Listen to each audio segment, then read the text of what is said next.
Good afternoon on this rainy day in Scottsdale, Arizona. I am Dr. Jane Hendricks. I'm a naturopathic physician, and I'm going to do a quick blurb about people getting sick all around us, what we can do to prevent, how to recognize when we first get the symptoms so that we can be very, very proactive and prevent missing work, prevent spending time in the doctor's office, driving there, co-pays, driving back, going to the health food store, randomly picking out a bunch of supplements, spending a bunch of money. All of this can be prevented, all the inconvenience and money and missing work and the suffering, because this flu is bad. People aren't getting well. They may get well for after a few days when it's really robust, and then they'll get sick again. Especially when you're using cold remedies and things like that and you're suppressing it, there's a high likelihood that you're going to get sick again for a few more days after you feel better. So we want to prevent all of that and facilitate what the immune system is trying to do for you on our behalf. Facilitate that rather than push it down, because in the long run, trust me, you're going to maybe not even get sick at all. So first thing is prevention. Now is the time to be prevention, because all of us are surrounded by someone who's being sick. Definitely in my office, there's quite a few patients are coming in being ill. I've had to kind of have some boundaries with shaking hands, which is fine because that's already been recommended to physicians a long time ago to not shake hands so much. So a big thing is to avoid shaking hands if at all possible when appropriate. Avoid antibacterial soaps. You have more bacteria on your skin than cells. So there's a reason for these bacteria. They're friendly. They're your military, so to speak. So if you chronically use antibacterial cells, you're shooting down your military. So we want to protect those guys, and for sure wash your hands. Just use there's all kinds of soaps available at the health food stores and such that don't have that antibacterial quality to it. Also, you can use sterilizing gel that doesn't have that part to it. There's natural gels that you can use, keep in your purse, keep in the office if you're in public places and you want to use that instead of the antibacterial soap that they offer. If you have been around acute people that are definitely sick, then you might need to be a little bit more proactive. That means sleeping more is the biggest thing. For viral stuff, to prevent and treat that, sleep is huge to help facilitate the immune system, because the immune system does rely quite a bit on rest. That's why your body tells you that when you get tired, when you're sick, everybody's tired. That's your body trying to tell you, hey, I need a little bit more energy here. Can you not run around, go crazy, and give me a little bit more power? So if you've already been around people but you're feeling fine, just be a little bit more proactive on increasing your sleep. Maybe turn down more social engagements that aren't required and get some more rest. Eat cleaner.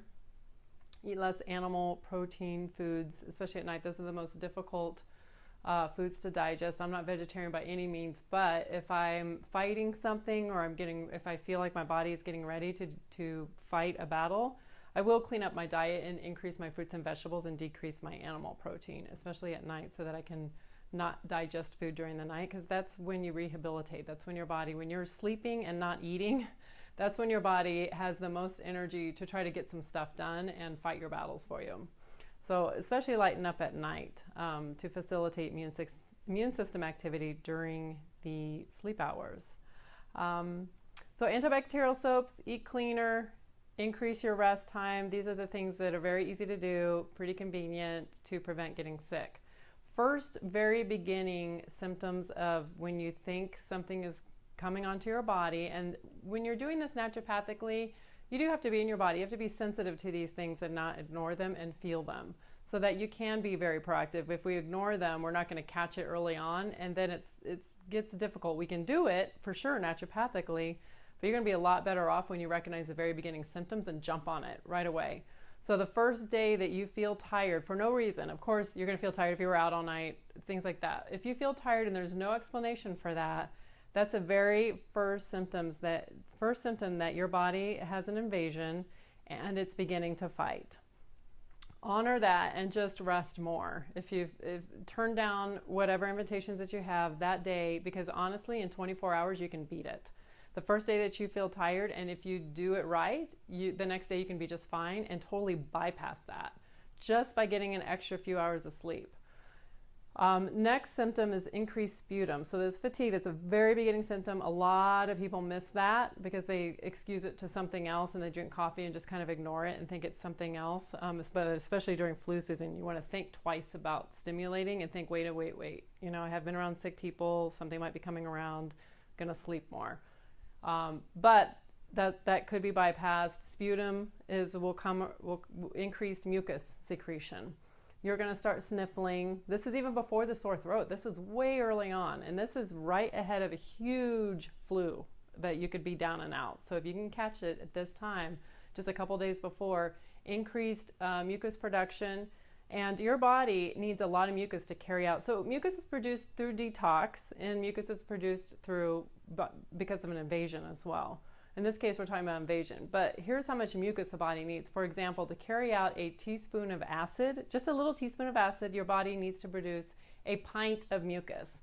So that's why it seems like you have a ton of mucus and you're not really that sick. That's how much mucus the body produces, because it's a safe passageway. It just kind of carries that stuff out. It's a very alkaline secretion, and it's very protective to your tissues. It's just a way for your body to protect your tissues, your esophagus, your bronchial tubes, your nasal passages, these sensitive tissues, while it's carrying out an invader or some kind of acid, or you're detoxing.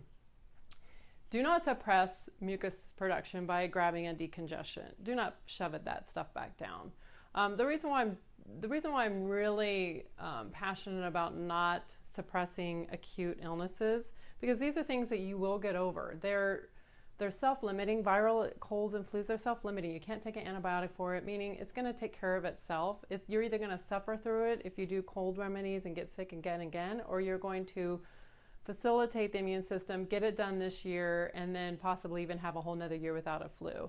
But if you keep suppressing these acute things that come up through your younger years when you have a strong vital force, the immune system is going to get quirky on you later on. Chronic degenerative diseases such as lupus, fibromyalgia, rheumatoid arthritis, these multiple sclerosis, these are diseases when the immune system gets quirky and turns on self. By not suppressing acute illnesses when we're strong and healthy, we can possibly prevent the occurrence of chronic degenerative diseases. That includes cancer, because cancer cells are produced every day. There's mistakes in our DNA daily, and it's the natural killer cells of our immune system that are supposed to put those out.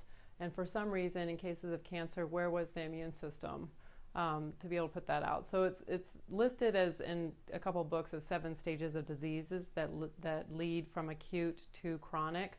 I'm not going to go through that. That's a different lecture. But this is why I'm passionate about these first 2 steps of the 7 steps are like right now, acute illnesses. So we want to be proactive as soon as we feel the fatigue, as soon as we do the mucus production, to not do decongestants, to sneeze it up, cough it out, spit it out, blow your nose. Sure, it's not pretty.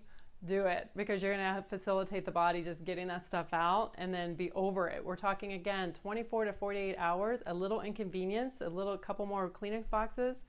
May have to leave the room and spit some stuff up, but I'm telling you, you're going to avoid a lot more suffering and time out. So those are the 2 beginning symptoms, and then we all know the others. The sore throat, that can even be a beginning one. You're going to get a little bit more aggressive with your treatment when the sore throat occurs. But the fatigue, the increased mucus, more rest, clean up the diet, like I said, drink more fluids. We all know this for those beginning symptoms. Now, when you are getting sick, there's much more mucus production. The sore throat has come. You're still at the beginning because the fever hasn't come yet. The stomach stuff hasn't come yet. And also with the beginning symptoms, decreased appetite is right there up there with fatigue, which again, a lot of people don't recognize, and they keep eating the same amount because it's time to eat. But we want to recognize both the fatigue and the decreased appetite. If you're not hungry, don't eat. That's the way the body is trying to tell you, again, it's trying to fight something, and it doesn't have the energy to digest right now. Digestion is the most energy consumptive physiological process the body does.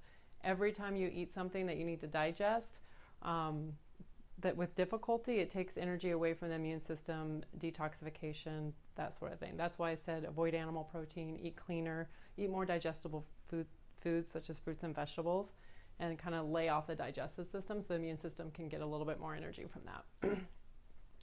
Okay, so now that you're, let's say, so you're starting to treat, I use herbal foods I use them as a complementary to my diet anyway. Instead, a lot of people take vitamins and minerals. I use herbal foods, and I go through this with my patients, the difference between vitamins and minerals and herbal foods. But basically, I'm getting my nutrients straight from the source, which is the plants. They're an everyday part of my diet. If I'm getting some of these other symptoms, like the fatigue, the decreased appetite, increased mucus production, I'll increase my organ-specific immune herbal foods, because I do have formulas that are food grade herbs. They're not medicinal, because there are medicinal herbs that are an alcohol tincture. They're strong. You use them to treat symptoms. You put them back on the shelf. These are everyday diet stuff, but I'll increase the quantity at these beginning stages. So I'll increase the quantity of those, the immune system formulas that are food grade. And of course, I'm doing the rest, cleaning up my diet, that sort of thing. I'll also lay off exercise. So exercise is great during the prevention time, regular exercise, strong body, strong healthy body, taking your supplements or herbal foods, eating clean. But at the time where you're starting to get symptoms and you're getting more tired, decreased appetite, possibly increased mucus production, you're gonna have to lay off the exercise for that time. Just for a few hours after you exercise, the immune system is suppressed because of the production of adrenaline and cortisol. It just happens during exercise. But that could kick you over. So if you exercise when your body's trying to fight something, that could kick you over into full-fledged illness because the immune system got the power taken away from it for that period of time. So, and we're just talking again, 24, 48 hours, maybe 72 hours to rest. To a little bit more aggressive treatments that you can do, the sore throats come now, and you might be experiencing maybe a little bit increased body temperature, is to get very aggressive with your herbal tinctures. Now we've gone from food herbs, you're still doing those in increased amounts. Drink herbal tea all day. You're increasing, I'm a big herbal person. Vitamins and minerals are great, but the source of those nutrients, those vitamins and minerals, come from plants. And there are so many other phytochemicals that are left out of the bottles on the shelves at Sprouts and Whole Foods that come from plants themselves. So when you're taking herbs, you're getting everything that the planet has to offer you. So herbal medicines, such as, everybody's heard of these, Golden Seal. Golden Seal is antiviral and antibacterial, I think antifungal as well. But we've got some antiviral here. They don't have it at the primary care doctors, but we have it naturopathically. Golden Seal, Echinacea both have antiviral qualities. That's the flu, that's the cold. So take these in very high doses. We're talking 3 dropperfuls and a little bit of water 3 times a day, like 3 shots of it, 3 or more shots of it. You can't do too much of it when you're getting aggressive and you feel like it's coming on strong. I wait to do these herbal medicines till I feel like, okay, I'm going down. You know, not too late, but if I feel definitely more mucus production or my throat is sore, I'm going to start hitting the herbal medicines. But before that, I'm still doing the herbal foods, sleeping a lot, lemon and water, herbal teas, things like that. More aggressive. So now you're sick or you feel like it's coming on strong and fast. You might want to go see a naturopath or anyone who does a vitamin C IV. This can be a really good treatment, very aggressive to build up the immune system. So it's not really treating the bug. It's kind of shoving the immune system, so to speak. The herbal foods kind of build up and strengthen. The vitamin C is, really a big boost to the immune system, very aggressive, and it's great. It's also hydrating you, and you're able to get these nutrients straight into your system without having to digest them if you are taking supplements, because those are really not so bioavailable, but a vitamin C IV is extremely bioavailable. The most aggressive for flu season that you can do also is to come to a naturopathic physician and get a hydrogen peroxide IV. That's a bigger talk, but hydrogen peroxide essentially oxygenates the blood a lot. And as you know, bugs don't thrive well in high oxygen environments.